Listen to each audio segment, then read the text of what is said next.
bienvenidas, bienvenidos todas y todos a esta nueva edición de la Ronda de Ideas organizada por el área de niñez y adolescencia de la Asociación Psicoanalítica de Córdoba. Mi nombre es Pablo Dragotto, soy actualmente el secretario general de la APC y les doy la bienvenida en nombre de nuestra presidenta, Mónica Santolaya, que por una superposición de actividades no puede estar presente hoy, pero que, bueno, todos los miembros de la comisión directiva y de lo que llamamos el campo psicoanalítico, que son los distintos equipos de trabajo del área científica, liderada por Adriana Pontelli, permanentemente estamos participando de las distintas actividades que se van organizando a lo largo del año.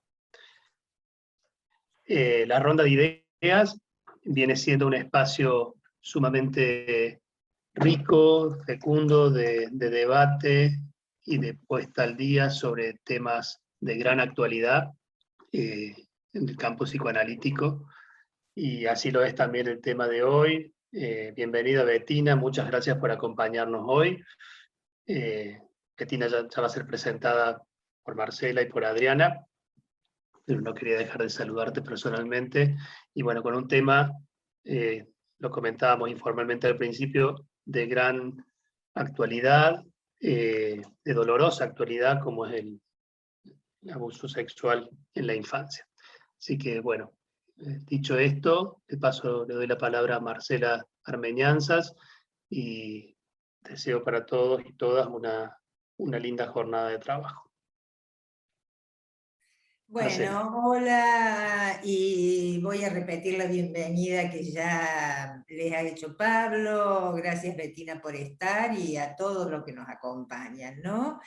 Estamos iniciando la quinta ronda de ideas que organiza junto con la comisión directiva el área de niñez y adolescencia. Antes de nada quiero presentarles a mis colaboradoras, sin las cuales esta ronda hubiera sido bastante difícil, ¿no? Ellas son Andrea Gaumet, Ileana Colombati, Silvina Tombión, Verónica Vigliano y Noemí Truselli.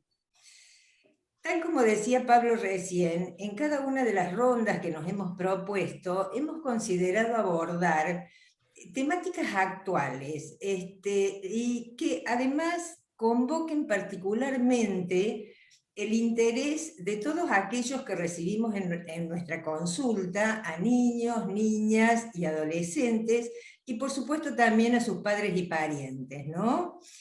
Pero también todos sabemos que en este hacer nos encontramos en muchas ocasiones con la ineludible situación de trabajar también con personas que pertenecen a distintas disciplinas involucradas en variados ámbitos de la cultura. Por nombrar dos solamente, diría la escuela y la institución jurídica.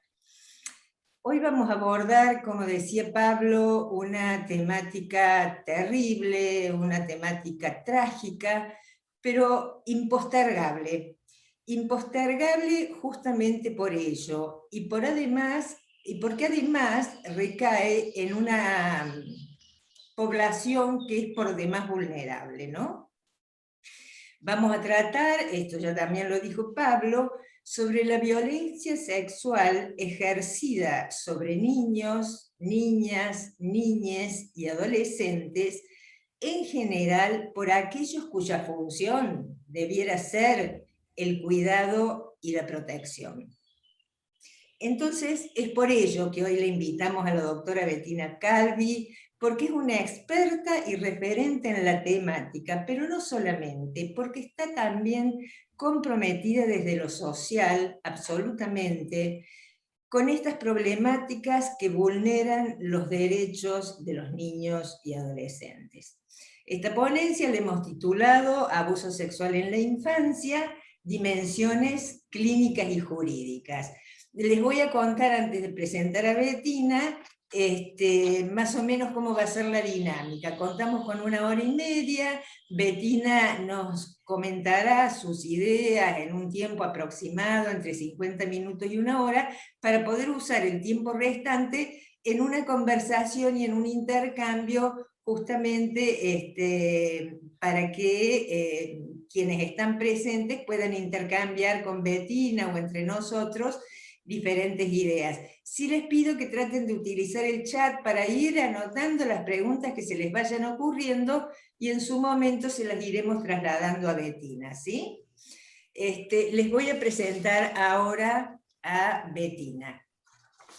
Bettina Calvi es psicóloga por la Universidad Nacional de Rosario, también es profesora de enseñanza media y superior en psicología.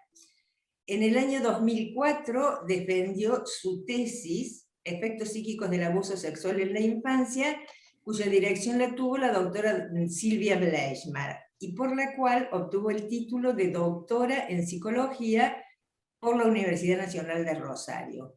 Es egresada del programa postdoctoral en estudios de género de la Universidad de Ciencias Empresariales y Sociales de Buenos Aires.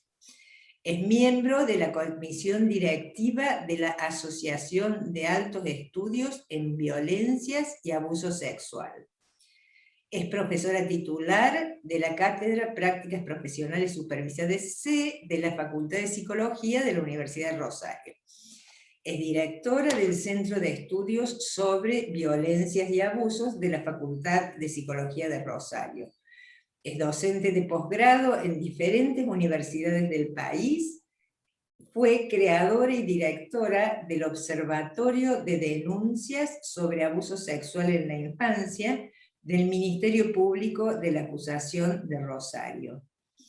Ex directora del Albergue Municipal para Víctimas de Violencia de Género, Casa Amiga de la Municipalidad de Rosario, y ha escrito varios libros editados por Lugar Editorial Buenos Aires. Uno de ellos es Abuso Sexual en la Infancia, Efectos Psíquicos, el otro El Cansancio de las Pasiones, y creo, Bettina, que es el último, Los Sonidos del Silencio en el Abuso, Lecturas Clínicas. Bueno, dicho esto, Bettina, te escuchamos. Bueno, ante todo quiero agradecerles la invitación. Córdoba es un lugar afectivamente muy importante para mí, porque viví años en Río Cuarto, mis años de infancia, así que siempre es grato contactarme con ustedes. Me hubiera encantado estar en forma presencial, lo haremos más adelante. Pero les agradezco muchísimo la invitación, y además les cuento que me encanta poder conversar con colegas psicoanalistas de aquellas cuestiones que hacen a los lugares más intrincados de la clínica, porque como vos decías, Marcela, esta problemática de los casos de abuso sexual en las infancias nos lleva a estar permanentemente en diálogos con otras disciplinas. Y yo muchas veces insisto con los colegas y las colegas que no, en el punto de que no perdamos nuestra especificidad en relación a la clínica y a lo que podemos aportar en relación al impacto de lo traumático en esas subjetividades que han sido arrasadas por catástrofes tales como el abuso. Entonces, yo quiero conversar hoy con ustedes algunas cuestiones del orden de lo general, pero también quiero terminar refiriéndome a algunas precisiones en relación al lugar del analista frente a estas problemáticas. En principio yo me gustaría contarles cuál fue, lo pensé justamente porque me encantó esta idea de ronda, este significante ronda para trabajar, ¿no? Entonces me gustaría contarles cómo llego yo y desde dónde voy pensando la problemática del abuso sexual en las infancias. Porque ustedes saben, como tiene una incidencia terrible, es altísima la proporción de casos, lamentablemente. Cuando yo empecé a estudiarlo allá por el 2001, no pensaba o no se visibilizaba tanto. Entonces parecía bastante más extraño, menos frecuente, ¿verdad? Bueno, por suerte hoy se visibiliza más. Yo creo que siempre hubo muchísimos casos, ya lo decía Freud, pero hoy se visibiliza más. Entonces, les cuento un poquito.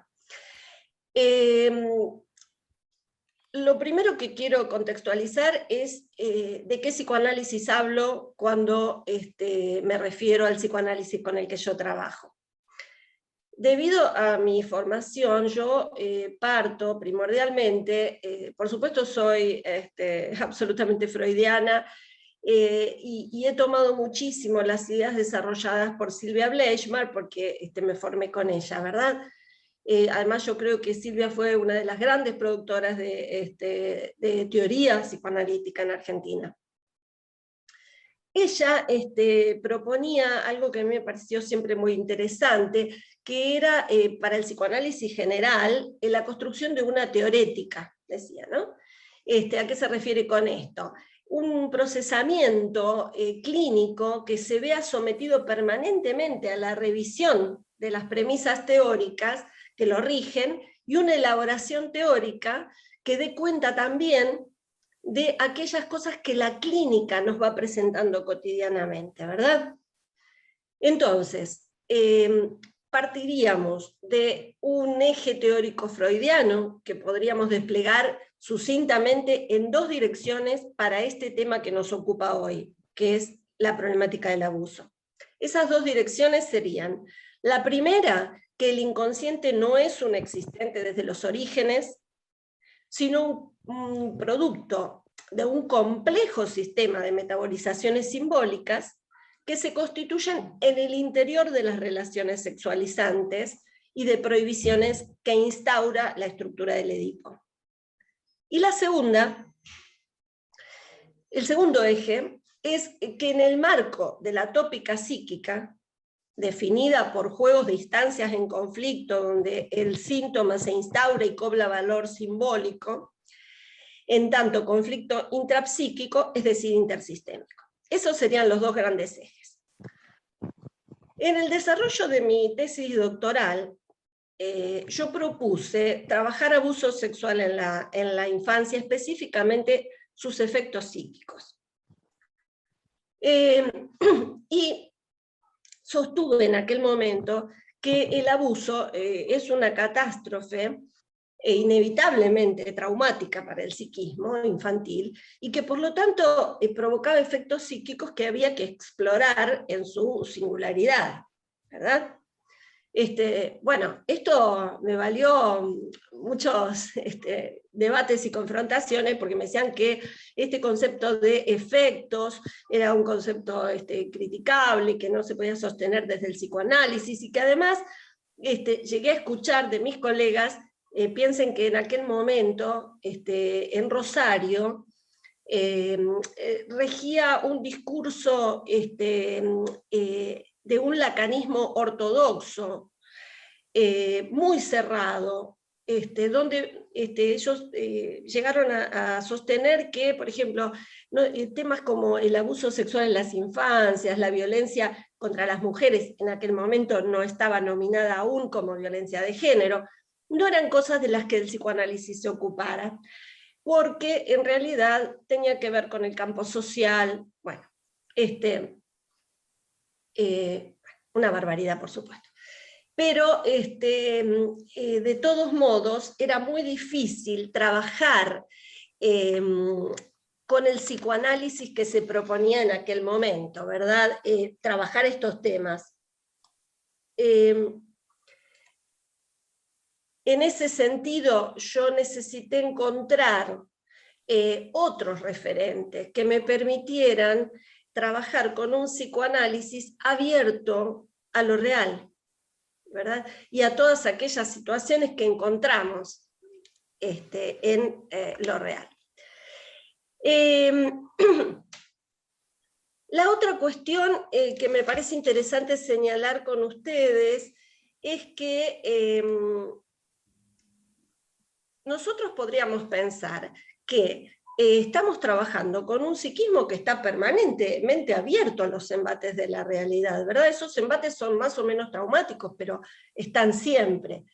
Yo lo que encontré en aquel momento en Silvia fue que ella proponía la existencia de una realidad externa al aparato psíquico, cuyos estímulos influyen permanentemente en él, provocando desequilibrios que obligan a un trabajo de metabolización y de procesamiento permanente. Ese trabajo psíquico justamente garantiza el crecimiento del aparato, pero las vivencias muy traumáticas, aquellas en las cuales el exceso de investimiento no logra una resolución, ya sea por la descarga o por la ligazón, o por aquello que podemos describir bajo el modo de lo arcaico, esas vivencias pertenecientes a tiempos muy, muy primarios, muy tempranos, aparecen en el sujeto bajo una forma que podríamos llamar de lo indiciario. Es decir, eso que opera como si nunca hubiera sido parte del entretejido psíquico. Pero, sin embargo, se hacen escuchar de un modo u otro. Después les voy a traer algunas cuestiones de otra autora que me ayudó muchísimo. Yo venía trabajando mucho con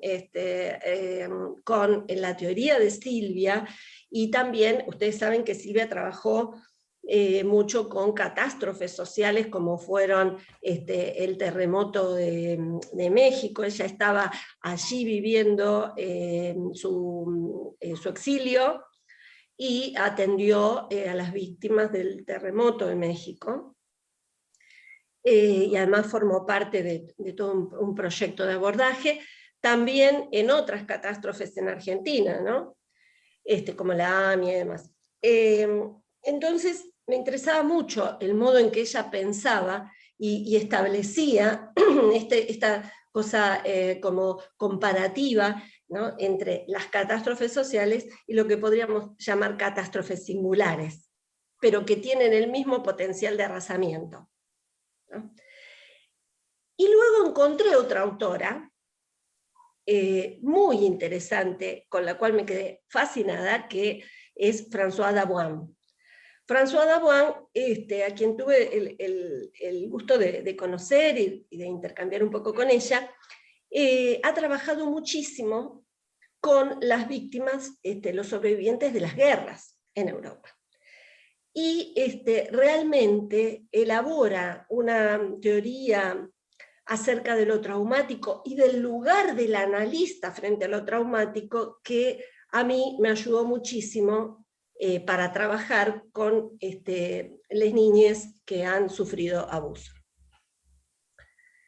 tomando esta idea de la catástrofe singular, ¿verdad?, que el abuso significa. Esto indiciario, de lo que les hablaba recién, aparece en el dibujo, en el juego, en el discurso, en actos, como algo que no logra metabolizarse y que nos sorprende por su carácter realista. De este tipo podríamos pensar que eran las reminiscencias de las histéricas en los historiales freudianos, ¿no? Que, por supuesto, reminiscencias que había que poner en correlación con algo de lo real vivido traumático. Y ahí podemos hacer una reflexión, digo, ¿cuánto ha perdido, ¿no?, el psicoanálisis con la universalización del ignatismo fantasmático, que remite siempre a un circuito cerrado sin resolución posible? Ahora bien, estos elementos que aparecen como cuasi alucinatorios, y en esto hay que... perdón, yo les cuento una cosita. Yo después, al final, ¿les parece? Respondo las cosas que aparecen en el chat, para no dispersarme, porque si no quiero contestar ahí y pierdo el hilo de lo que vengo trabajando. Es la idea. Puede ser, Marcela, idea, que vos sí. después me los recuerdes la Tal cuestión cual. y...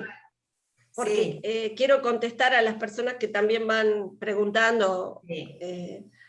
Bueno, entonces, estos elementos cuasi alucinatorios, que es muy importante marcar que son cuasi alucinatorios, porque muchas veces se cae en el error de creer que de tratar como alucinaciones la emergencia de estos elementos, cuando en realidad nada de alucinaciones, no son alucinaciones, es la emergencia de lo traumático que emerge con la característica propia de lo traumático. Entonces imagínense qué terrible sería medicar eso traumático como si fueran alucinaciones, porque estaríamos silenciando justamente aquello que le permitiría al sujeto de algún modo recuperar el entretejido de ese entramado simbólico que fue desgarrado, roto, por el impacto de lo traumático, ¿no?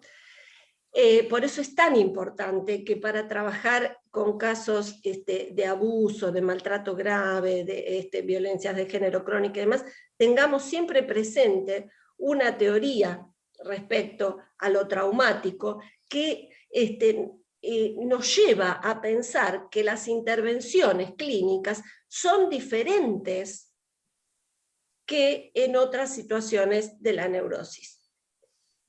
Después lo retomo más adelante. Entonces, yo encontraba estos elementos cuasi alucinatorios en los nenitos y las nenitas con los cuales trabajaba y que habían sufrido abuso. Por lo tanto, para mí, estos elementos se transforman también en indicadores cuando tengo que hacer un diagnóstico. Ustedes saben que para el diagnóstico del abuso, si bien es difícil pensarlo para nosotros como analistas, pero se han estandarizado indicadores que permiten, que son necesarios, digamos, para hacer un diagnóstico de abuso.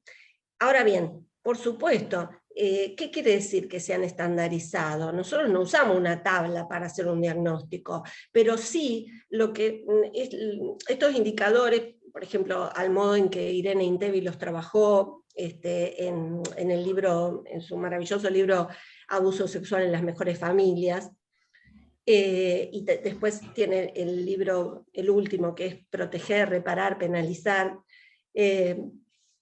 Pero, quiero decir, estos indicadores nos sirven para ver que muchas de las niñas que han sufrido abuso se han encontrado algunos de estos indicadores. Ahora bien, esos indicadores deberán siempre ser puestos en correlación con lo histórico vivencial de ese niño, ¿no? Por eso la presencia del indicador solamente a nosotros como analistas no nos alcanza de ninguna manera para hacer un diagnóstico, pero sí son importantes para tener en cuenta dentro del contexto general. Bueno, ¿por qué estos elementos aparecen al modo de lo cuasi alucinatorio? Porque justamente, como no están elaborados, se trata de la emergencia de lo inscripto que se le impone al sujeto bajo formas específicas, ¿verdad?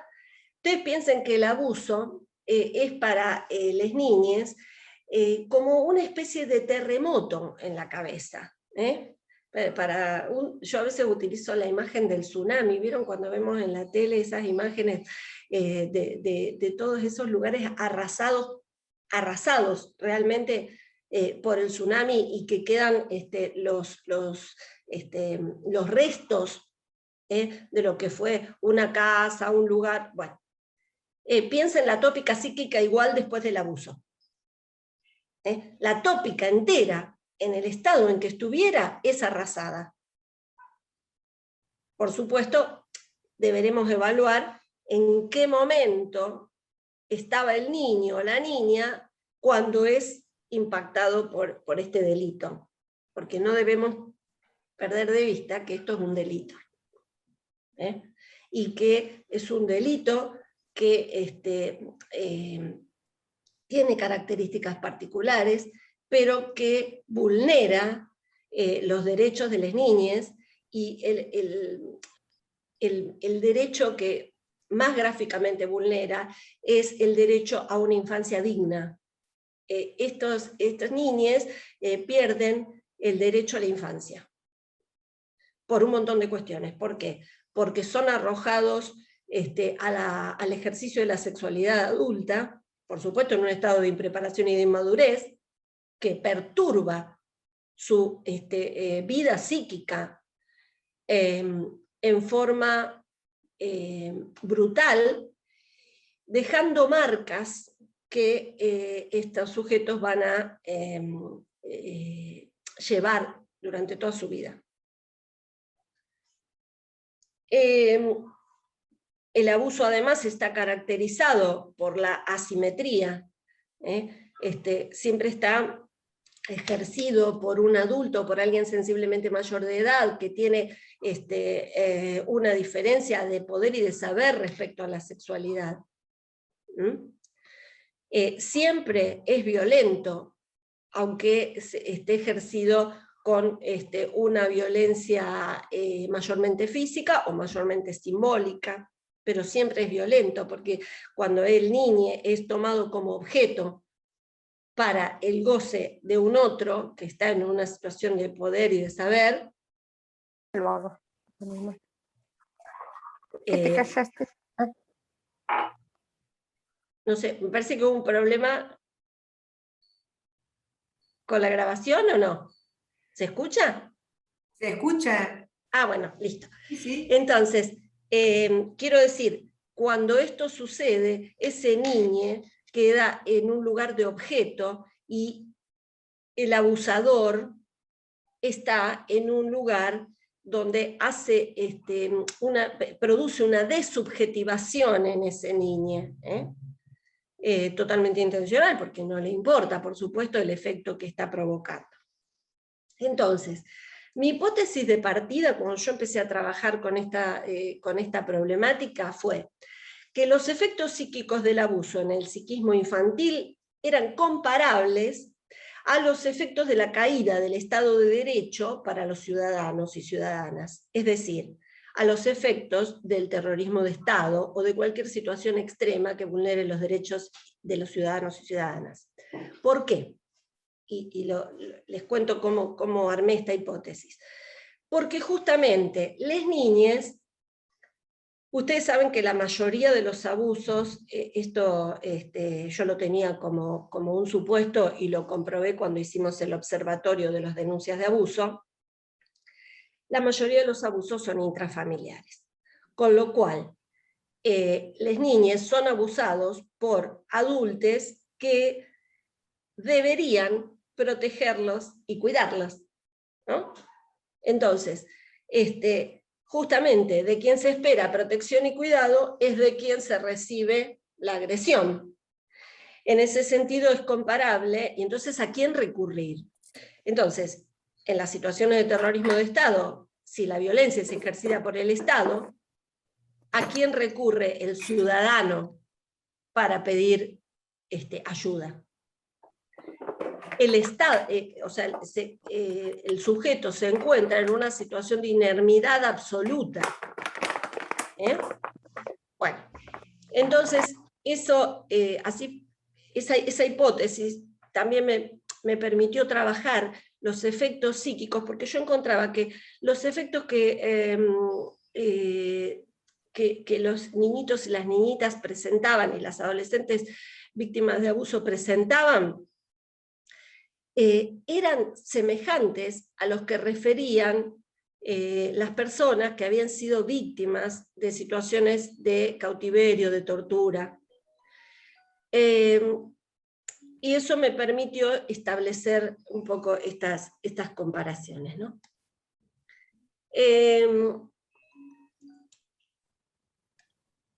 La otra cuestión, pero era una problemática, trabajar esta problemática se me presentaba como muy compleja, porque ponía en crisis tanto el paradigma mismo respecto de la subjetividad y sus relaciones con la realidad, pero además porque tenía que poner a trabajar la idea freudiana que sostiene la prohibición de goce intergeneracional. Idea que luego Lacan invierte, planteando que esto no es algo endógeno del niño, sino el producto del modo en que se inscribe en la mente del niño el deseo del adulto y el modo en que esto retorna. Es decir, rompe Lacan ahí con un endogenismo con el que me hubiese sido imposible trabajar este tema, y también rompe con el exogenismo que provoca que el niño quede reducido solo a la categoría de víctima. Entonces estas son cuestiones para tener en cuenta, porque ustedes piensen, hubiese sido imposible trabajar el abuso con las teorías psicoanalíticas de los años 50, porque todos los niños y niñas hubieran sido considerados fantasmáticamente delirantes, o en el extremo del exogenismo simplemente víctimas, sin considerar los efectos intrasubjetivos del abuso sufrido.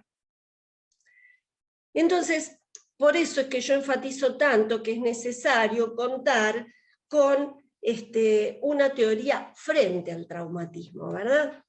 Bueno, entonces,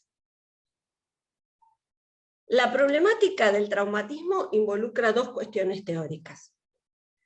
La apertura del aparato psíquico a lo real, es decir, la posibilidad de ser incidido siempre y no de gestar sus modos de conflicto solo desde el interior. Y la otra cuestión es que el concepto de traumatismo es insoslayable al concepto de historia.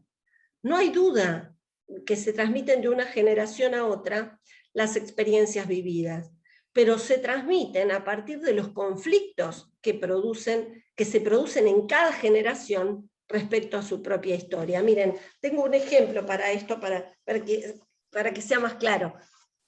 Una paciente con la cual trabajé mucho tiempo, y que ella había venido a consultar, una mujer de 40 años, había venido a consultar por situaciones de su vida, dificultades con su pareja, y dificultades también para sostener sus proyectos y demás.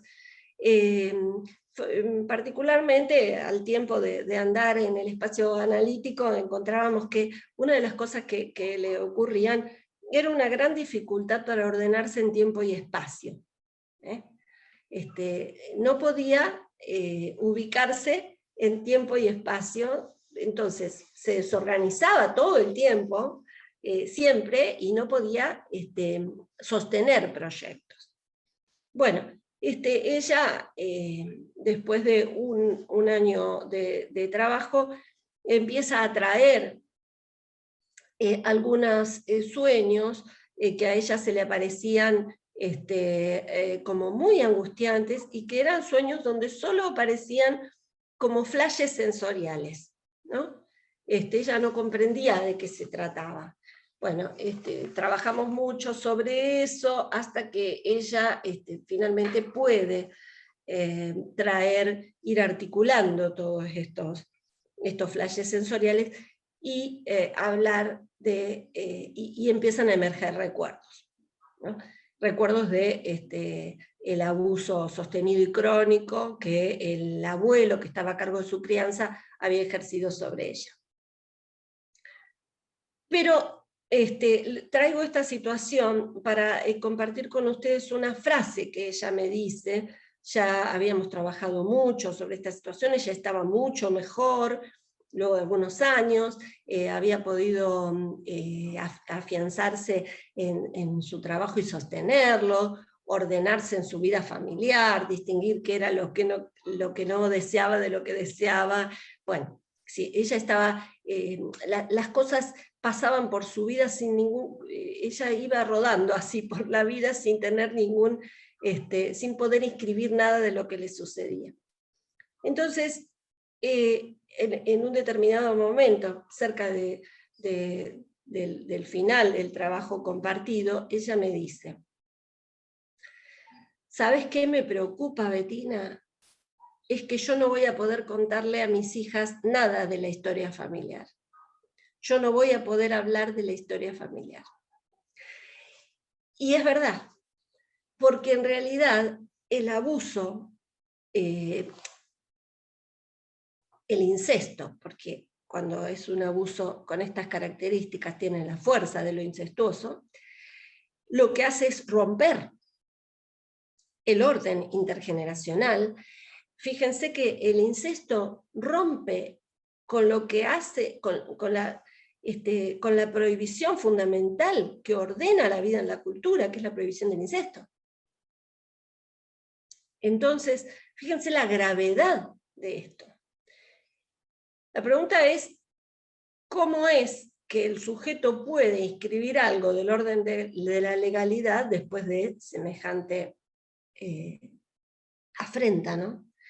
Entonces, ayer en otra charla que di me preguntaban en relación al valor de la denuncia y la condena de los victimarios, ¿no? De los agresores, y yo les decía que es muy importante.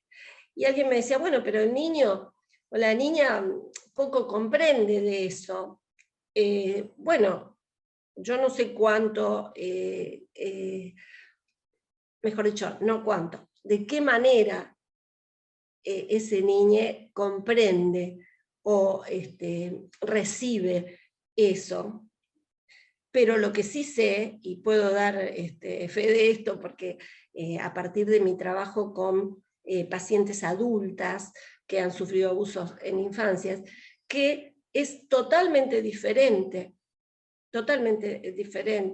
el procesamiento que puede hacer del hecho alguien que fue víctima de abuso y que su relato fue escuchado por el entorno y donde hubo un accionar judicial y donde hubo una condena para el victimario, que cuando no lo hubo. Que cuando eso fue silenciado, ¿verdad? Y desmentido.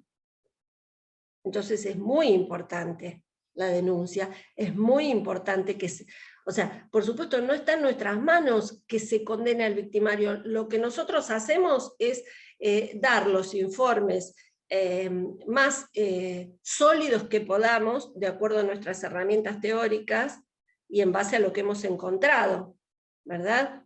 En esa evaluación de ese niñito o esa niñita. Del mismo modo, quienes hacen los informes para la cámara Gesell, quien realiza la entrevista de cámara Gesell, digamos. Hay modos y modos, ¿verdad?, de trabajar en esos dispositivos. Fundamentalmente la cámara Gesell fue creada para que las niñas, y esto dicho por quien creó la ley, que es mi amigo Carlos Rosansky, esto fue creado, este dispositivo, para que las niñas no fueran interrogados por los jueces, pero no quiere decir que entonces ahora no son interrogados por los jueces y son interrogados por los psicólogos y las psicólogas. No, no es un interrogatorio, es una entrevista. Es una entrevista con una escucha respetuosa de alguien que entiende que el sujeto que tiene enfrente es un niño, una niña, un adolescente, absolutamente arrasado por el impacto traumático de lo sucedido. No es alguien que va a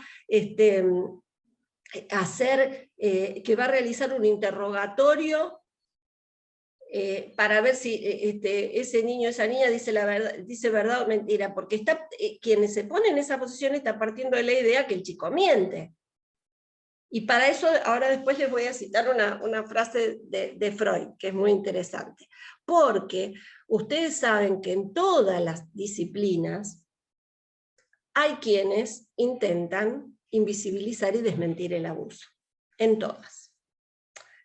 En la nuestra se toman de esta idea de que los niños fantasean, entonces no se puede distinguir lo que es del orden de la realidad de lo que es del orden de la fantasía. Esto es mentira, no es así. Esto es entender mal la teoría. Entonces, hay que revisar eso, porque de ninguna manera es así. Es cierto que los niños fantasean.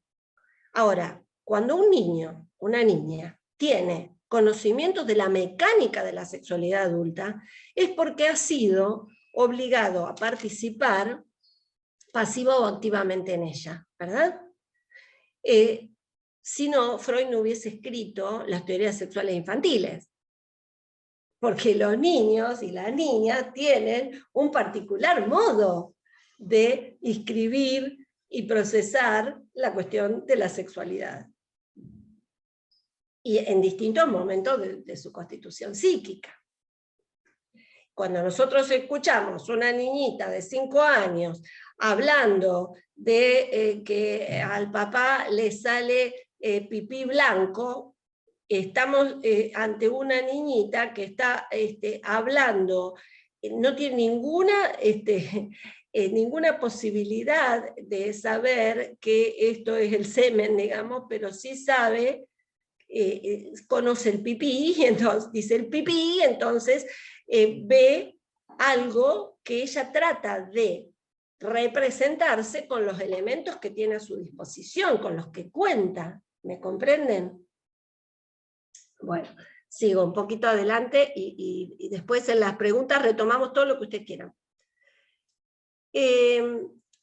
Con el endogenismo biologicista que tuvo su paradigma en el kleinismo, pero también con el estructuralismo formalista lacaniano, lo que pasó es que lo que quedó sepultado no fue solo lo traumático, sino también la función de la realidad misma como productora de patología. Entonces, es muy importante tener eso claro, ¿no? Para intervenir. Bueno.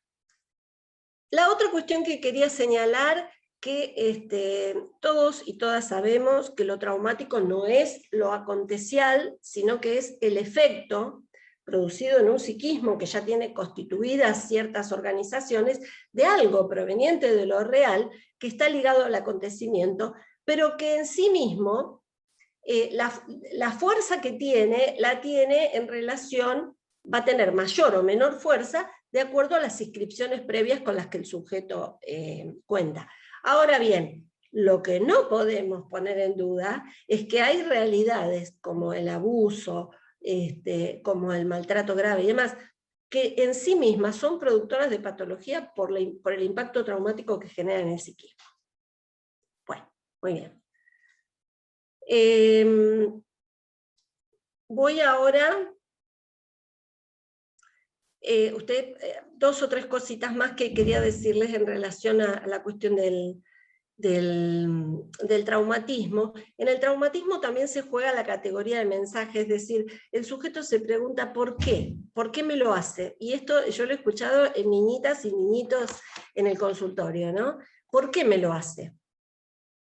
Como si hubiera allí algún tipo de lógica que le permitiera entender por qué está padeciendo esto. De la misma manera, ustedes habrán visto que atendiendo a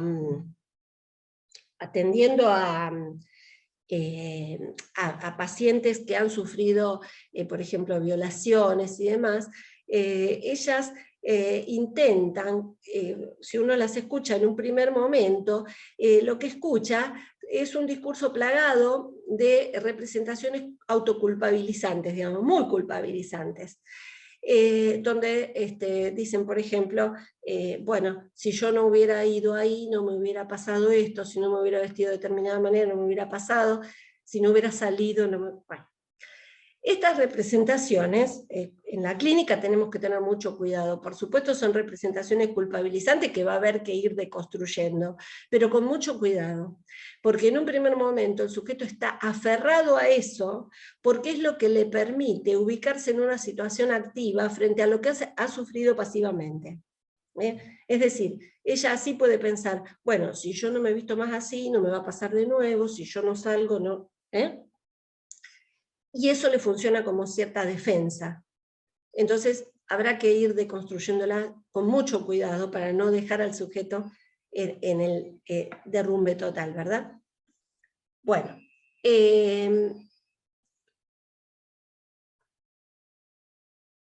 la otra cuestión que quería empezar a pautar. Nosotros sabemos que, bueno, cuando trabajamos con pacientes arrasados por lo traumático, es yo creo que hay que, reivindico, digamos, la idea del diagnóstico en toda la clínica. Ustedes saben que, por lo menos aquí en Rosario, durante mucho tiempo, hablar de diagnóstico era estar fuera del psicoanálisis.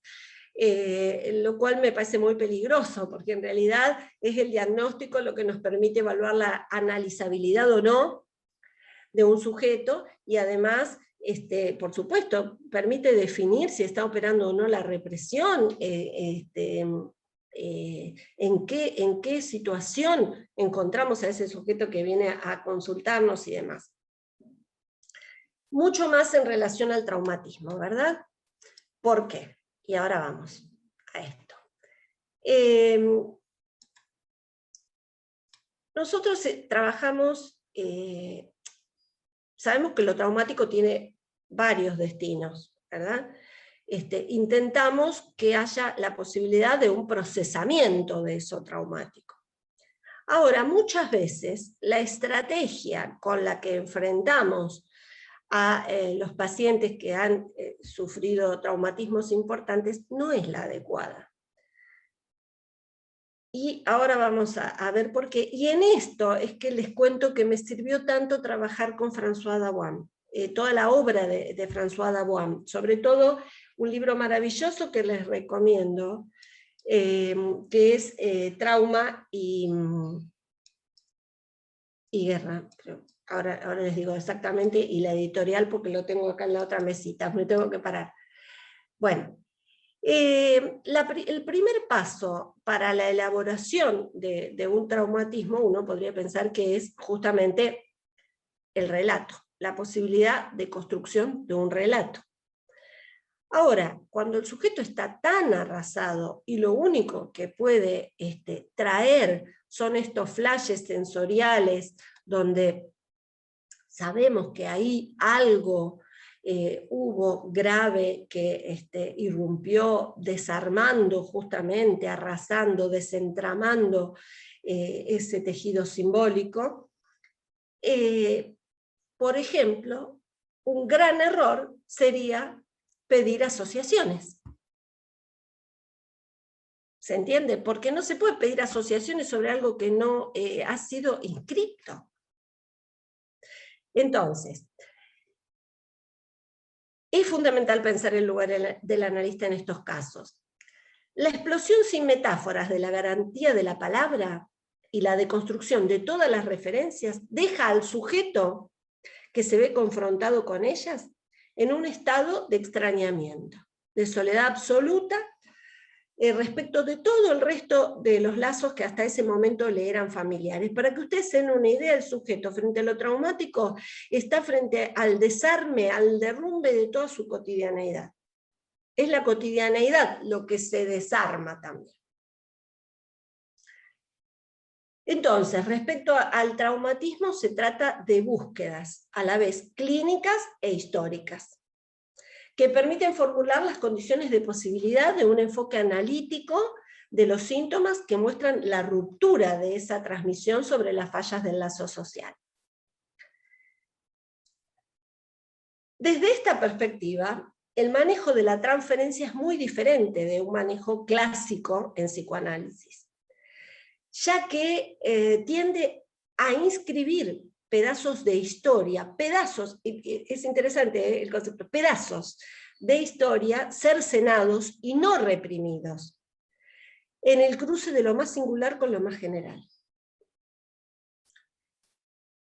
Yo he escuchado muchos pacientes que he recibido, y yo misma, porque siempre a mí me parece que si somos analistas, estamos ante la exigencia de pensar, a la vez que vamos pensando nuestro trabajo clínico, pensar nuestro propio trayecto por la clínica como pacientes. Es decir, bueno, ustedes dirán, bueno, pero cuando atendemos pacientes que han pasado por estos traumatismos tan graves, bueno, nosotros no hemos pasado por guerras, por ejemplo, salvo bueno, haber trabajado con los veteranos de Malvinas, algunos, y con víctimas de terrorismo de Estado, pero y ahí Dawan dice algo muy interesante, dice, bueno, uno puede no haber pasado por esas situaciones, pero cada uno de nosotros y de nosotras tiene su propio holocausto. Porque las catástrofes, bueno, algunas son sociales, otras son personales, pero nadie está exento. Entonces, esto es muy importante para trabajar con víctimas, con personas que han sufrido el embate más cruel y más arrasador de lo traumático. Entonces, no se trata, lo que vemos en estas situaciones clínicas es que de pronto desembarca un pedazo de historia que se escapó de la historia oficial, y en este cruce entre lo singular y lo plural aparece algo del lazo social que se está haciendo. Pero ese lazo social solo puede tomar forma si el síntoma encuentra a quién dirigirse. Por eso fíjense la importancia del estar disponible del analista, ¿no? Un agujero provocado por lo traumático no se interpreta. Sin embargo, y ustedes también tendrán sus propias experiencias, muchas veces vemos el padecimiento de un paciente a quien se le piden interpretaciones sobre algo que aflora así, ¿no? Como lo real. No se trata allí del goce fantasmático, sino de algo que se repite y no cesa de no inscribirse. Y por eso se repite. La identidad de estos sujetos, por supuesto, no se agota en la categoría de víctimas, así como la identidad de las niñas, me refiero a la identidad de las niñas abusadas, no se agota en la categoría de víctima, pero sí hay que poder darle lugar a esto, ¿no? A este sufrimiento y a esto que les aparece como un embate en forma permanente. Quedan cosas, acontecimientos, imágenes, palabras no ligadas, pensamientos. Sí, ¿saben? Un autor muy interesante también, que decía, tomaba la idea de pensamiento sin pensador, que fue Bion, ¿no? Bueno, yo me voy a apurar un poquito para dejar espacio para las preguntas. Estaba por decir, porque hay muchas preguntas Digo dos cositas más, ¿les parece? Dale. Hay una... François Dawan recoge de los psiquiatras que atendieron tanto a los sobrevivientes de las guerras, 4, voy a tratar de simplificarlo lo más posible, 4 especies de preceptos, ¿no? Para tener en cuenta de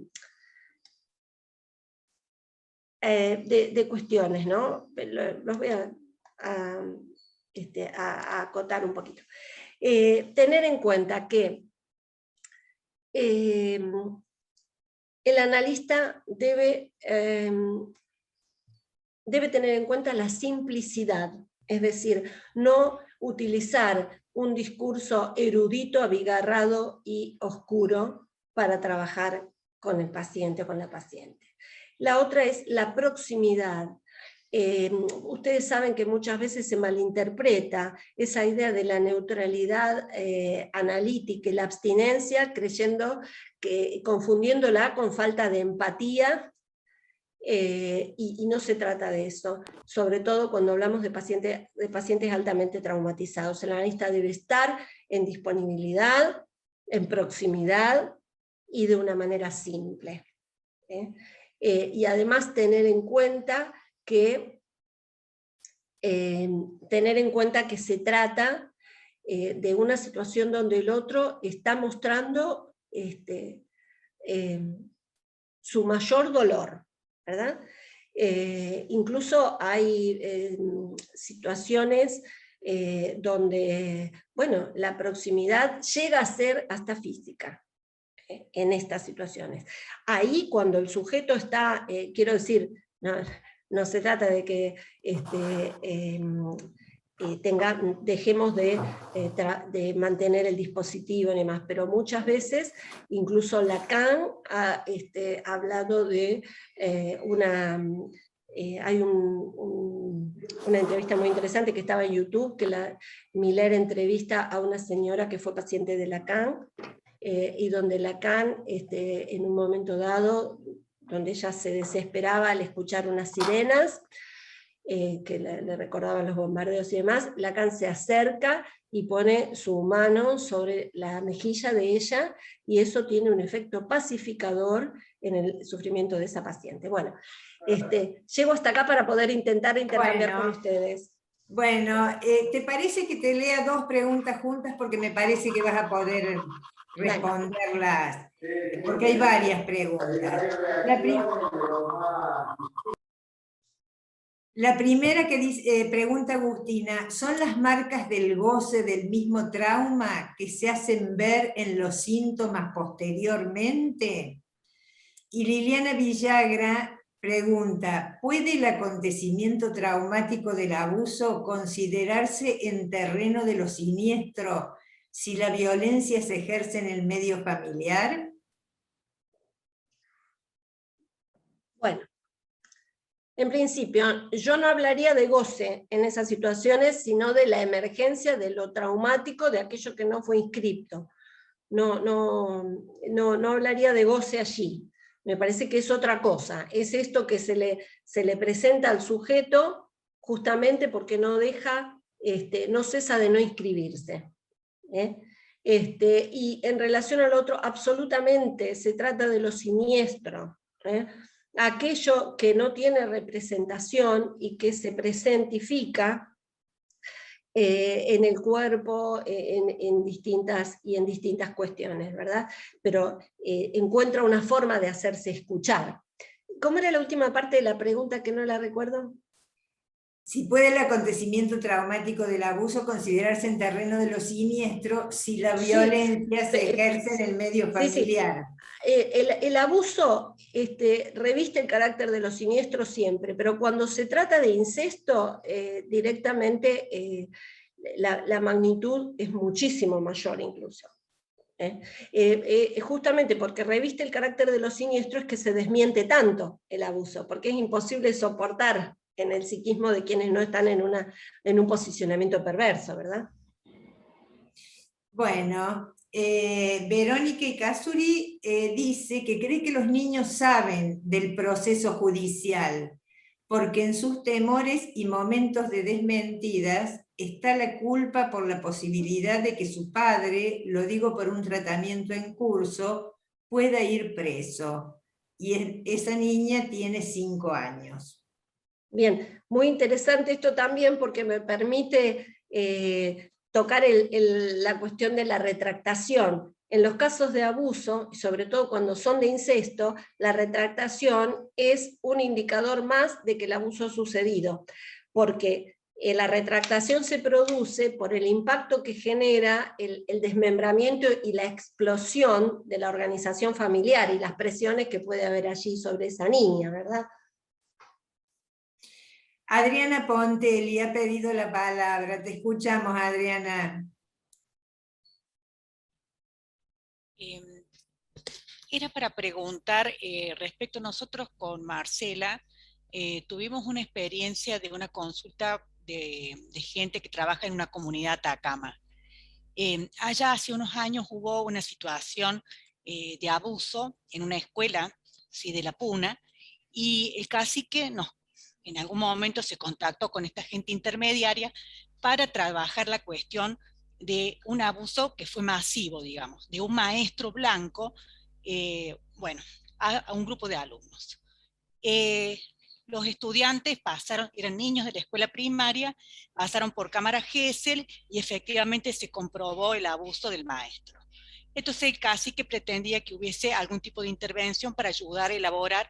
En este caso eran 26 niños los que habían podido decir, pero en realidad era una comunidad aborigen muy pequeña, pero parece ser que era mucho más, de hacía muchos años y demás. Cuando se empezó a trabajar, el problema era que fuera del maestro blanco, ¿sí? Que venía de fuera de la comunidad aborigen. Pero con el tiempo, en encuentros posteriores con diferentes referentes de la comunidad atacama, aparecieron situaciones donde había prácticas incestuosas como prácticas culturales, ¿no? Y la gran pregunta que se nos hizo a nosotros era ver esta cuestión, sí, de qué manera interpretar lo traumático, ¿sí? de las cuestiones incestuosas cuando estaban ligadas a prácticas culturales de los atacamas, porque aquí los niños denunciaban era al maestro de música, al maestro blanco que venía de afuera, pero no había aparecido inicialmente la situación de estas cuestiones. ¿Cómo nos fuimos enterando después a posteriori?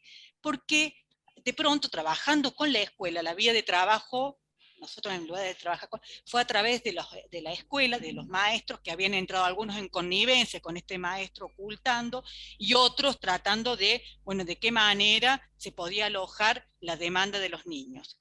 En una clase de educación sexual que se da, comienzan los niños a poder decir, ah, esto mi abuelo, pero no lo traían, digamos, como del orden de la denuncia y demás, sino a partir de esa experiencia de la ESI en la clase de educación sexual, aparecen estas cuestiones. Entonces, bueno, la pregunta es sobre cómo incide las cuestiones culturales, en este caso, una comunidad aborigen, para ver los efectos traumáticos, ¿no?, en los niños. Bueno, era eso nomás.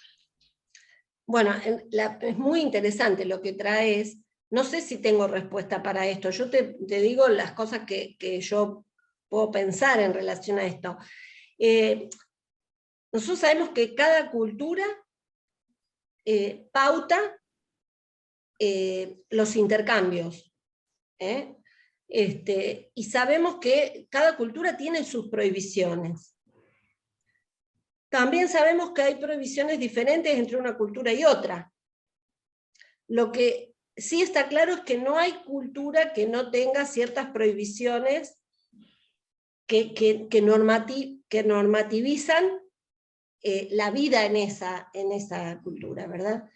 Yo creo que esto sería una cuestión para trabajar también con antropólogos y demás, porque uno diría, bueno, estos niños y estas niñas sintieron rápidamente entendieron que eso que el maestro les hacía era algo que no estaba permitido, que estaba mal, ¿no? Fíjate, y también en lo que traes la importancia de la ESI, ¿no? Porque muchos casos se develan por la importancia de la ESI. Ahora, habría que trabajar, yo no puedo opinar porque es del desconocimiento absoluto de ese grupo, ¿verdad?, cultural, pero habría que ver cómo ellos pautan la prohibición de intercambios sexuales y demás, porque no lo sé si eso eran transgresiones a las pautas con las que ellos están organizados, o si eran, por ejemplo, ritos de iniciación. Ustedes vieron que hay culturas que tienen ritos de iniciación, que están establecidos. Bueno, yo no de ninguna manera digo que esos niños que sufren esos ritos de iniciación no sufran impacto traumático, no. Es traumático, pero quiero decir que está como escrito de otra manera. Ahora, de alguna manera, estos niños pudieron después contar, gracias al espacio habilitado por la ESI, cosas que pasaban dentro de la organización familiar también, ¿verdad? Y que a lo mejor estaban naturalizadas, pero que eran prácticas violentas de todos modos. Bueno, eso es lo que puedo decir, pero me parece re interesante y sería, la verdad, para trabajar un montón ese caso y esa situación, ¿no? Sin apresuramientos, ¿verdad? Porque, viste, yo he escuchado, he tenido oportunidad de escuchar otros casos semejantes, ¿no? Donde hay un apresuramiento a decir, no, eso no es abuso, o eso, no. No digo eso, no estoy diciendo eso, me parece que habría que analizar en profundidad, y ahí sí, interdisciplinariamente, poder trabajar esta situación. Lo que no pongo en duda es el impacto traumático sobre las niñas de ser arrojada a la sexualidad adulta, sea desde donde sea, digamos, ¿no? Familiar o por fuera de lo familiar. Bueno, Muchas gracias y quedo con el interés de poder seguir pensando en esto conjuntamente. Sí, claro. La próxima pregunta es de María Alejandra, o comentario, no sé. Quería recordar, dice ella, los trabajos pioneros de Sándor Ferenczi, Sí. entre ellos confusión de lenguas entre los adultos y el niño.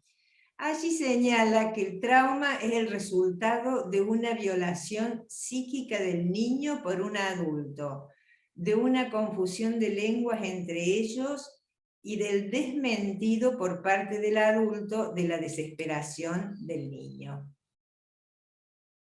Sí, claro. Gracias, María Alejandra, porque Ferenczi realmente fue uno de los primeros autores que yo leí cuando empecé a trabajar la temática.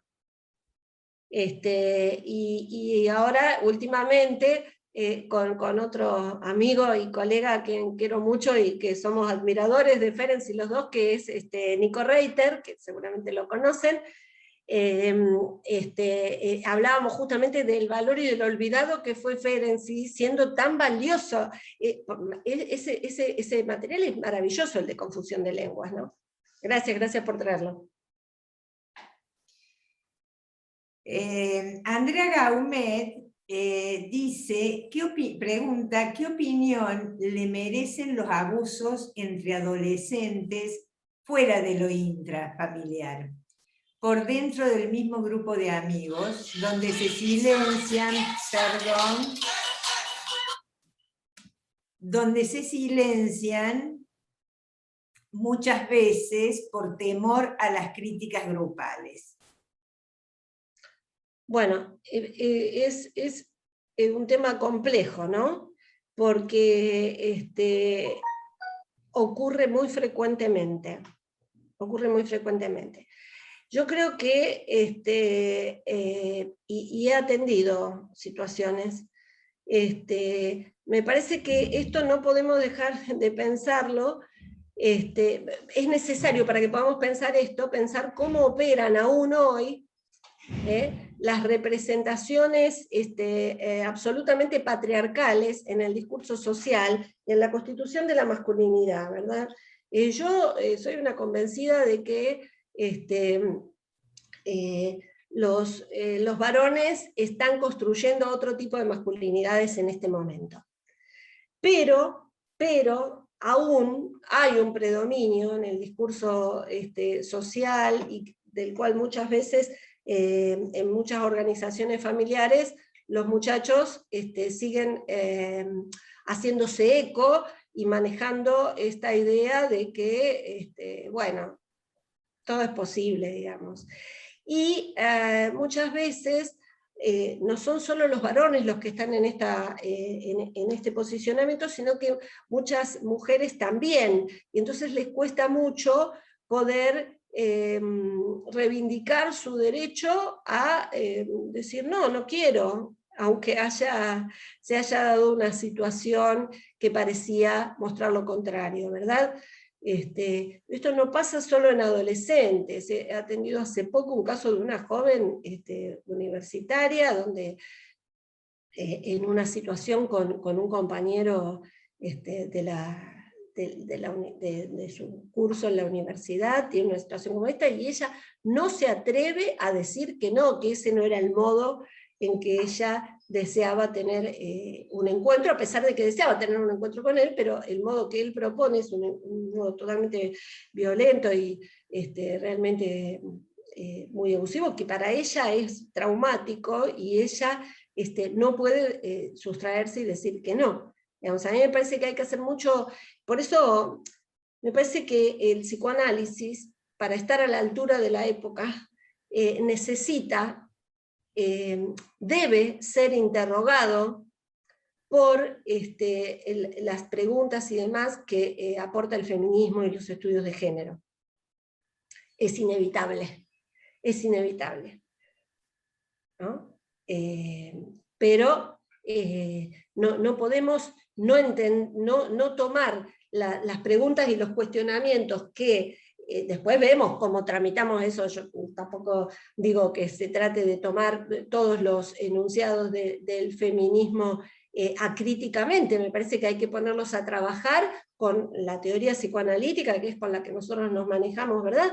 Pero permitir que la teoría también sea interrogada por estas preguntas que provienen del único movimiento revolucionario de la época, que es el feminismo. Gracias, Bettina. Te leo el otro comentario o pregunta. Buenos días, dice Patricia. Agradezco a las organizaciones por la invitada, trabajando con personas atravesadas por lo disruptivo del abuso en la infancia. Los efectos silenciosos que en algún momento pasado los años irrumpe una verdad que no cesa de pasar, experiencias de vivencias singulares. Quisiera preguntar acerca de las diferencias en el abordaje entre una catástrofe social y una catástrofe singular. ¿Hay diferencias en el dispositivo? Bueno, a ver, varias cosas. Primero, muy interesante esto que decís, que me permite recordar que para trabajar lo traumático tenemos que tener en cuenta que la noción de atemporalidad, digamos, porque lo traumático podría pensarse como un presente continuo. Es algo que no cesa de suceder todo el tiempo para el sujeto. Entonces, el sujeto está obligado a enfrentarse con esos embates todo el tiempo. Bueno, ahora bien, en relación al abordaje, bueno, depende, digamos, porque si estamos hablando de una víctima de una catástrofe social, pero que viene a consultarnos en nuestro dispositivo clínico, en nuestro consultorio, el abordaje va a ser el mismo que el de una catástrofe individual.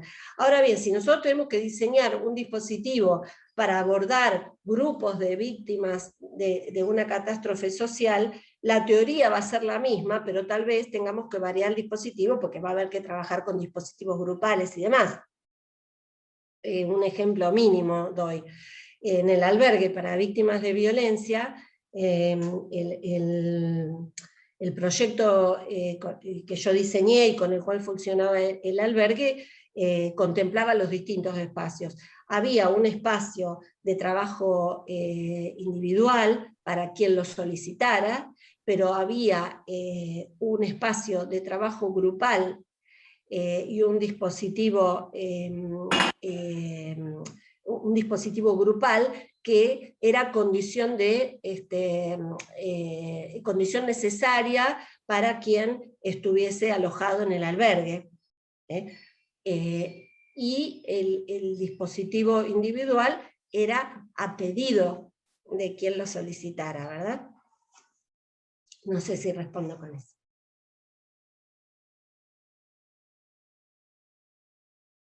No te escucho. Estás muteada, Marce. María pregunta, ¿cómo puede intervenir el analista entonces ante la aparición de lo indiciario? ¿Podría mencionar los indicadores de abuso sexual en la infancia rápidamente? Bueno, no sé si puedo rápidamente, porque son muchos y habría que, no basta con mencionarlos, pero menciono algunos y después contesto lo de intervenir frente a lo indiciario. En principio, las conductas hipersexualizadas son un indicador altamente específico en todos los planos, ¿verdad? Después la aparición de pesadillas con contenido donde justamente lo indiciario se presentifica y se revela. Por supuesto el relato es el indicador por excelencia, pero no siempre hay relato. Después los elementos que aparecen en los dibujos y en el grafismo. Después hay cuestiones del orden del cuerpo, como la enuresis, en niñitos, estoy hablando en niñitas que tenían ya adquirido control de esfínteres y demás, y de repente aparece un episodio de enuresis, de encopresis, de anorexia, de muchas cuestiones que parecen como del orden de la psicosomática, que aparecen como malestares difusos que no responden a causa orgánica, como dolores de cabeza, dolores de panza, ¿no? Este tipo de cosas. La otra cuestión son las manifestaciones en la piel, ¿no? Justamente la piel como un órgano que recubre y que contiene es afectado muchas veces. Yo he visto muchísimas afecciones en piel en niñitas que han padecido abuso. Después he visto síntomas y después también los indicadores tienen que ver con la edad de ese niño. Depende de la edad, va a haber algunos indicadores puestos como específicos y otros no. Yo les recomiendo que vean los indicadores que están muy bien desarrollados en Irene Intevi. Irene los trabaja muchísimo. Bueno, respecto a cómo trabajar con lo indiciario, bueno, justamente se trata de poder ofrecer un espacio, ¿cómo les diría?, de mostrarse disponible para que ese niño pueda, a su tiempo, y cuando lo logre hacer, ir trayendo al espacio analítico aquellos restos de lo traumático. Para eso tiene que haber una escucha respetuosa. Una escucha respetuosa quiere decir no bombardear al chico con un interrogatorio, y tampoco, pero tampoco dejar pasar aquello que el chico trae como puede, y hay que tomar eso, porque si no, si se lo deja pasar, pensando que más adelante va a haber otra aparición de estos elementos, tal vez no la haya, y estamos dejando pasar un momento muy importante. Entonces siempre desde una escucha respetuosa y desde un ponerse empáticamente, o sea, la empatía es un concepto que me parece que como analistas no podemos descuidar. Estar dispuesto empáticamente a acompañar al otro, porque frente al traumatismo, cuando el traumatismo emerge y el sujeto está en ese momento hablando como ese niñito de 5 años que fue el momento en que sufrió el traumatismo, en ese momento no hay un sujeto adulto ahí que está contando lo que le pasó a los 5. Hay un niñito de 5 que está hablando de lo que le está sucediendo.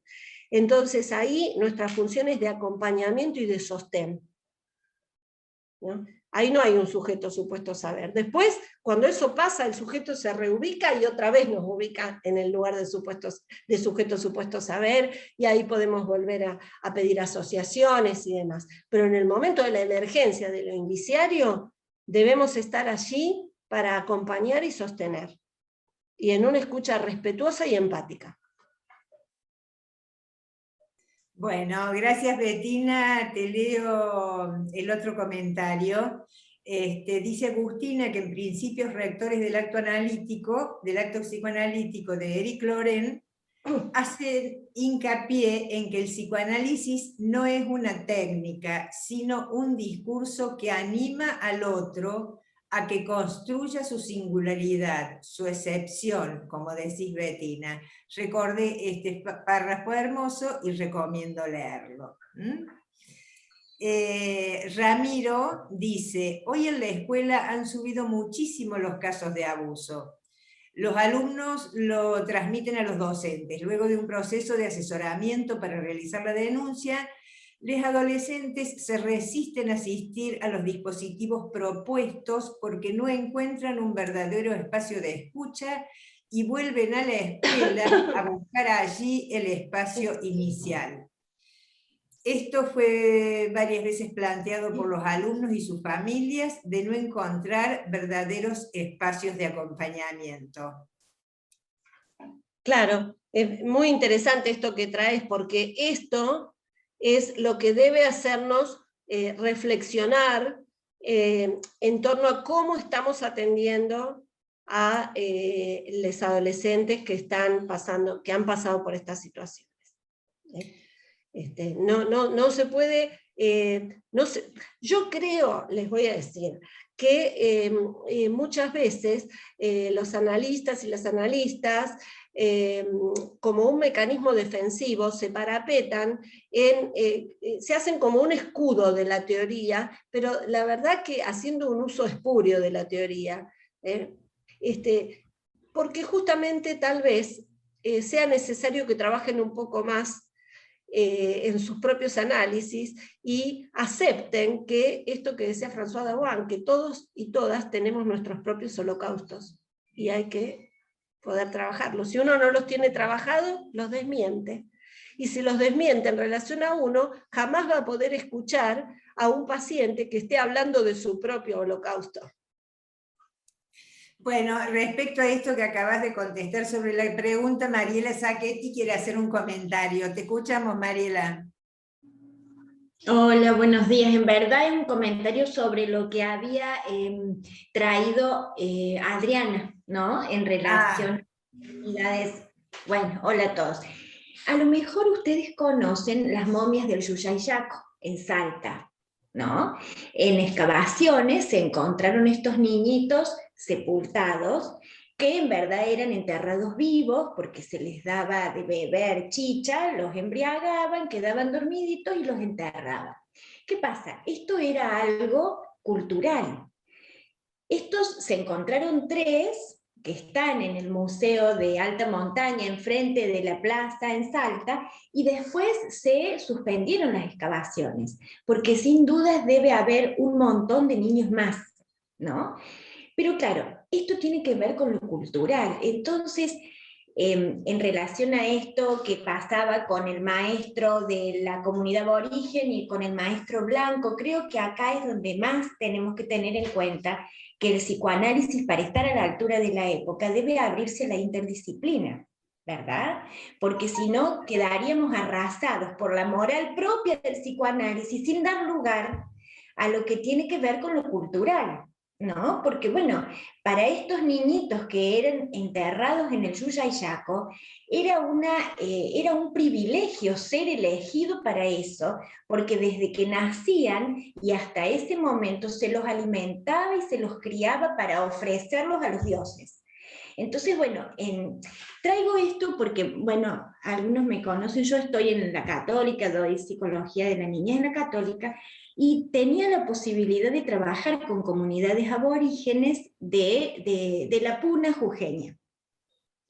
Pero claro, tenía que ser muy cuidadosa, porque lo que nosotros pensamos en relación a lo que debe y no debe ser en nuestra comunidad no tenía relación con los preceptos en las comunidades aborígenes. Entonces, ahí enseguida aparecieron los representantes, porque bueno, como llevarles libros y cosas, bueno, es como que, por eso, creo que para que el psicoanálisis trascienda, la única manera es abrirse a la interdisciplina, ¿no es cierto? De hecho, esto que plantea Bettina en relación al orden de lo indiciario que aparece en las diferentes producciones de los niños, ahí la interdisciplina es con la semiótica, profundizar en lo que tiene que ver con la semiótica para poder tomar de la semiótica los elementos que nos permitan leer a las diferentes producciones de los niños como discurso y encontrar ahí las herramientas para poder hacer inferencias acerca de situaciones traumatizantes que hayan vivido. Y otra cosa, bueno, verán que fui Bettina, la posibilidad de intervención a mí me hace acordar, porque bueno, también estudié mucho con Silvia, mucho, cuando Silvia venía a Córdoba, y bueno, ahí me hacen acordar a las simbolizaciones de transición que plantea Silvia para poder rescatar, ¿no?, estos indicios que aparecen en el discurso y a partir de ahí, con una escucha atenta, empática, flexible, ofrecerle al niño algo para permitirle entramar esto que insiste para poder ligarse y dejar de molestar. Bueno, eso era. Gracias, gracias, Bueno, Bettina. voy a hacerte una pregunta, Bettina. Como hemos empezado un poquito tarde y hay algunas preguntas más que me parece interesante, pensaba como en estirar 10 minutos Sí. la reunión, ¿sí? Sí, no hay problema. Quería decir algo en relación a esto que planteaba Mariela. Dale, dale. Y es bueno el ejemplo que traes, ¿no? Pero lo que quería decir era que más allá de, también lo que podríamos pensar es que a lo largo de la historia, la crueldad y el maltrato con los niños y las niñas ha sido moneda corriente. Desde aquellos niños, me disculpan un minutito que busco un vasito de agua.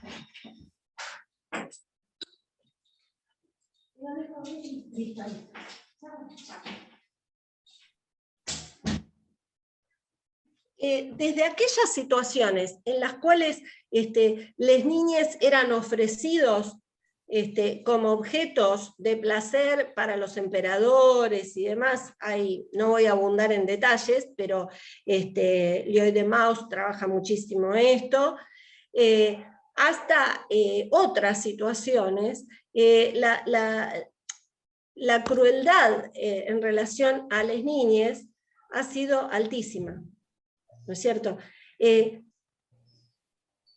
Marcada por cuestiones, marcada por cuestiones culturales o argumentada en cuestiones culturales, pero lo cierto es que las niñas eran asesinados, maltratados y demás. Ustedes recuerden cuando Freud habla de cuando él trabaja con y accede a la bibliografía de médicos forenses que hablaban de la cantidad de niños muertos por maltrato y abuso. O sea, esto ha sido a lo largo de toda la historia. Lo que pasa que hoy, por suerte, tenemos desde el campo social representaciones que permiten que podamos visibilizar esto. Pero la verdad que la crueldad con las niñas ha sido moneda corriente a lo largo de toda la historia, y seguramente lo conocen, pero si no, se los recomiendo, por supuesto no para un fin de semana, el libro de Alice Miller, Por tu propio bien, ¿no? Que está tan duro que no se puede leer de corrido. Bueno. Bueno, Laura te pregunta cómo se podría determinar la cantidad de casos en aumento a causa de la cuarentena, pandemia, y no poder estar en la escuela o talleres, lugares donde tenían la oportunidad de poder hablar con un adulto fuera del espacio familiar. Bueno, la verdad es que es muy temprano, digamos, para poder evaluar, porque todavía estamos en plena pandemia. Yo lo que puedo compartirles es que desde la Secretaría de Niñez, aquí en Rosario, me han dicho que las dos cuestiones que están como en aumento, las dos cuestiones que más los preocupan son la cantidad de casos de abuso, la violencia de género y una serie de cuestiones que aparecen en relación a trastornos de desarrollo de primeros tiempos de infancia en las niñitas, que han dejado de tener atención y asistencia porque no podrás ir a los lugares a recibir esto, ¿no? Bueno, seguimos, hay montones de preguntas, Bettina. Silvina dice que entiende que cada situación es singular en su manera de expresarse y pregunta si hay algunos indicadores en común que nos alerten en la clínica con adolescentes.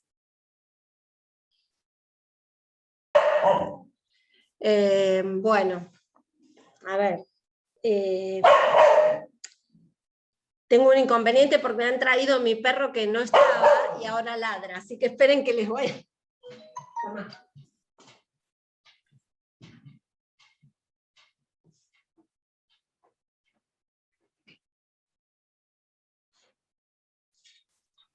Algo así.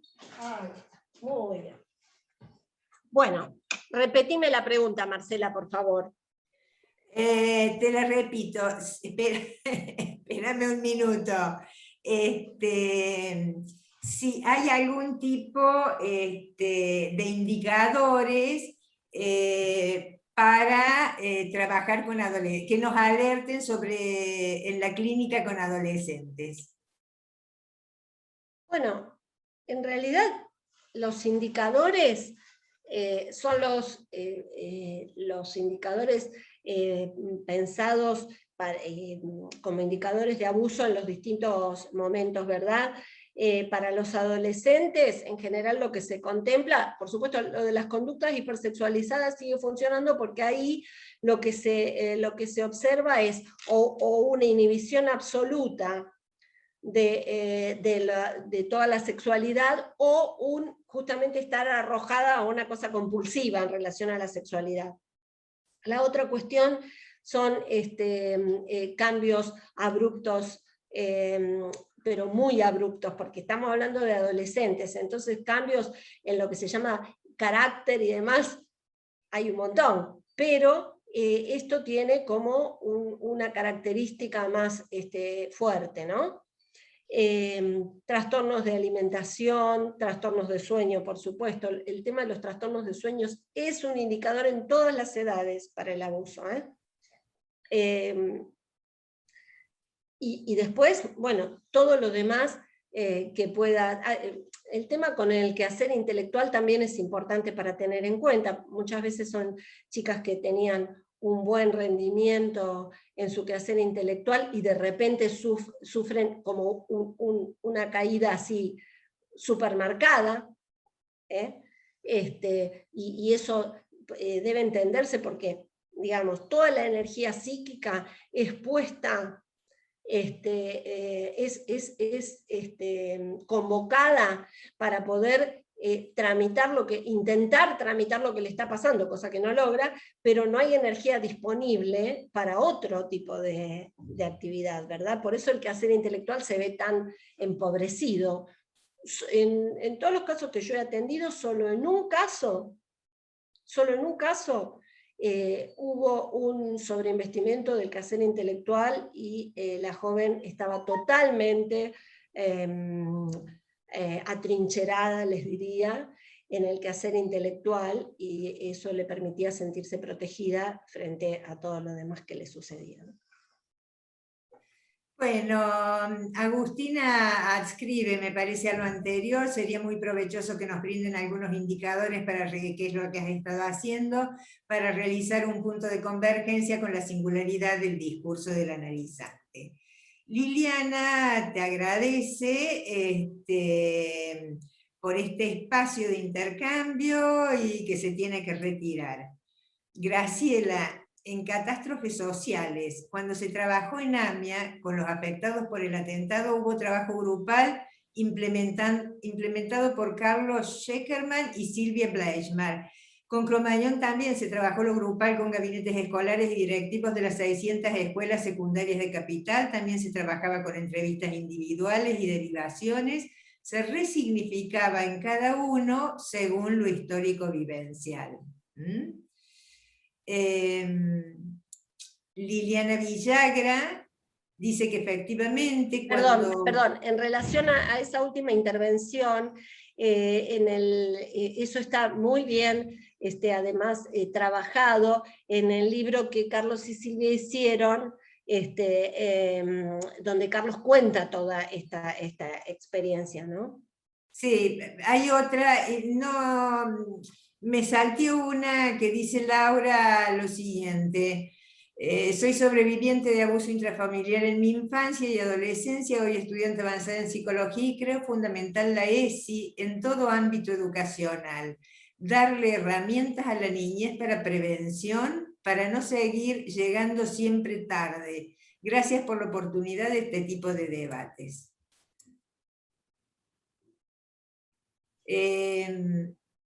Luego de esta intervención sobre AMIA y Cromañón, Liliana dice que efectivamente cuando trataron con excombatientes de Malvinas recientemente arribados al continente, trabajamos en el San Roque, en el Hospital San Roque, con dispositivo grupal e individual, y fue muy interesante ver qué resonancias compartían y qué podía entretejerse exclusivamente en su historia singular.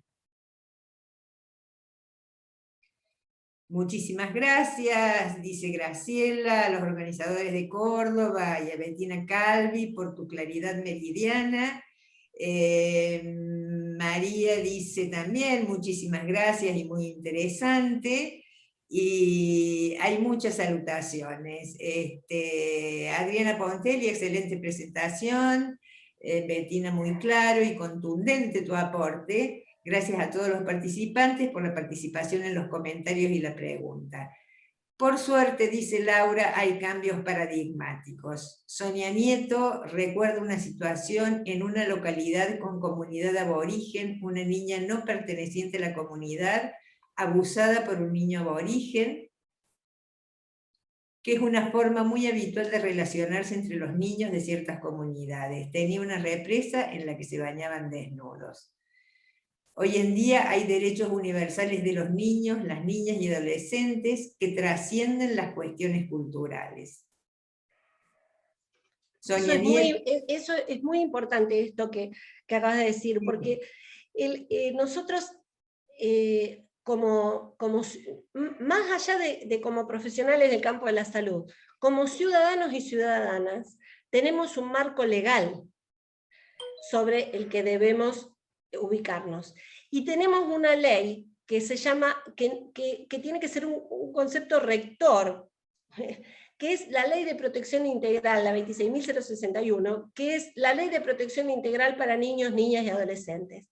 Según esto, cualquier persona que tuviera noticia de que los derechos de un niño o niña o adolescente están siendo vulnerados, tiene la obligación de poner en conocimiento del Estado esta situación.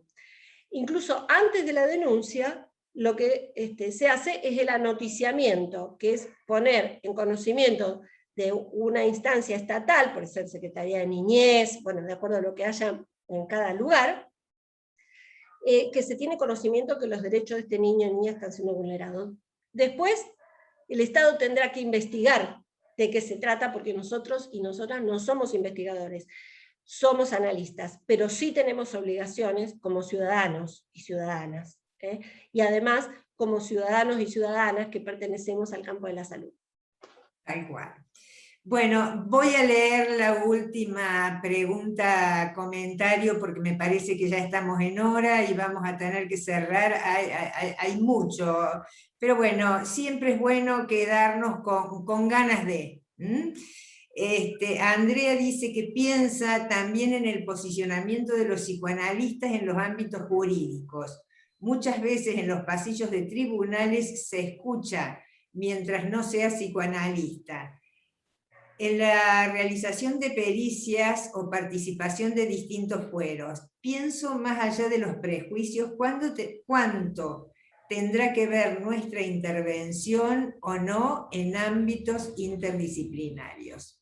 Que me parece que es un tema importante para quienes trabajamos y atendemos estas problemáticas. Sí, miren, yo creo que hay prejuicios en relación a los psicoanalistas y a las psicoanalistas, pero muchas veces nosotros mismos, nosotras mismas, abonamos ese terreno. Porque a veces uno escucha intervenciones donde realmente piensa, bueno, a ver, ¿en qué diagnóstico y en qué estrategia terapéutica o cómo está esta persona pensando en la dirección de la cura?